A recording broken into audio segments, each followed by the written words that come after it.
I'm going to try and go over the cleaning process for this slicer. I have the model JK220A meat slicer, and I got it on Amazon, of course. This is a pretty decent meat slicer. To start with, it comes with a 4-foot cord, nice heavy cord.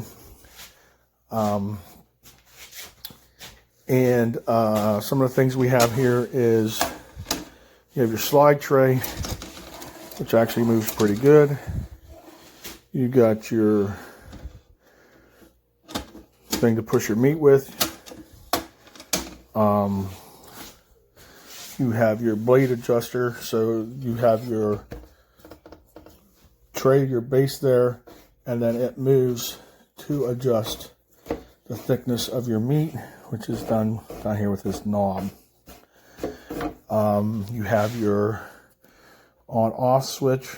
Your on is recessed, I guess, for so you don't have an accidental turning it on. And if you hear, the motor is fairly quiet, not a problem. The blade's turning. And it cuts really well.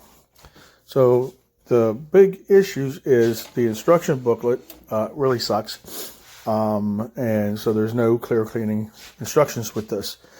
So to clean this, you have a knob down here. You have to take this off.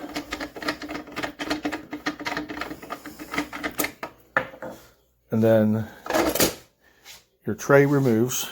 Then you just take that and clean that. And then you have this. All right, so we're going to unplug it. And then in the back, you have this knob, which has to come off. And what that does is it releases the plate on the front here that comes off. And you'll get a mess behind this, and you'll get a mess here. Now here comes the tricky part. So to clean this, you have to remove these 3 screws. Now, let's see if I can do this. Now, this is what happens when you try to take them off. It doesn't work. So what I do is I get a screwdriver. I put a screwdriver in the hole. As you turn it, it hits the back, and then it'll stop the blade from turning. And then so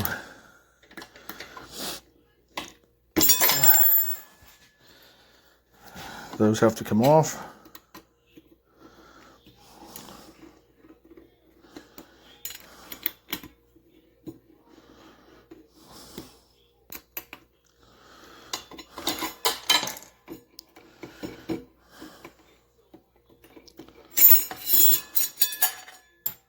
And the tools are not included. I don't give you any tools to clean this, which is kind of stupid since you have to do this. All right, so carefully, I should have gloves on for this, but I don't have any yet. This blade comes off, and then you can take that to the sink and wash it front and back. And then you can, the problem is trying to get, you can't clean down in here with the blade on. So you have to take the blade off to clean that. And then put it back on. You just put that on there, and then you have to line up the holes. Okay, so one more thing I want to show you is the sharpening stones. There are sharpening stones up in there. And the way you get those to work is you have to undo this knob so that this raises up, spins around, and then you can see that will allow the blades to sit. Well, I don't have the blade on there, right? But that'll allow the sharpening stones to sit on the blade, and then you turn it on, and then you have a press here and a press here. You press these two things in while the blade's spinning, and it sharpens your blade. sparks will fly. I tried it. And then you just simply pick it up, turn it around, and then lock it back down when you're done.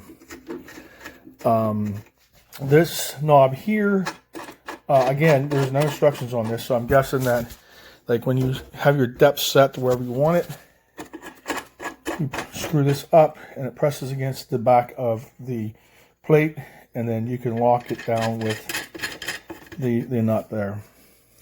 And that's kind of a rather long video, but there is no instructions on cleaning this or how any of these parts work.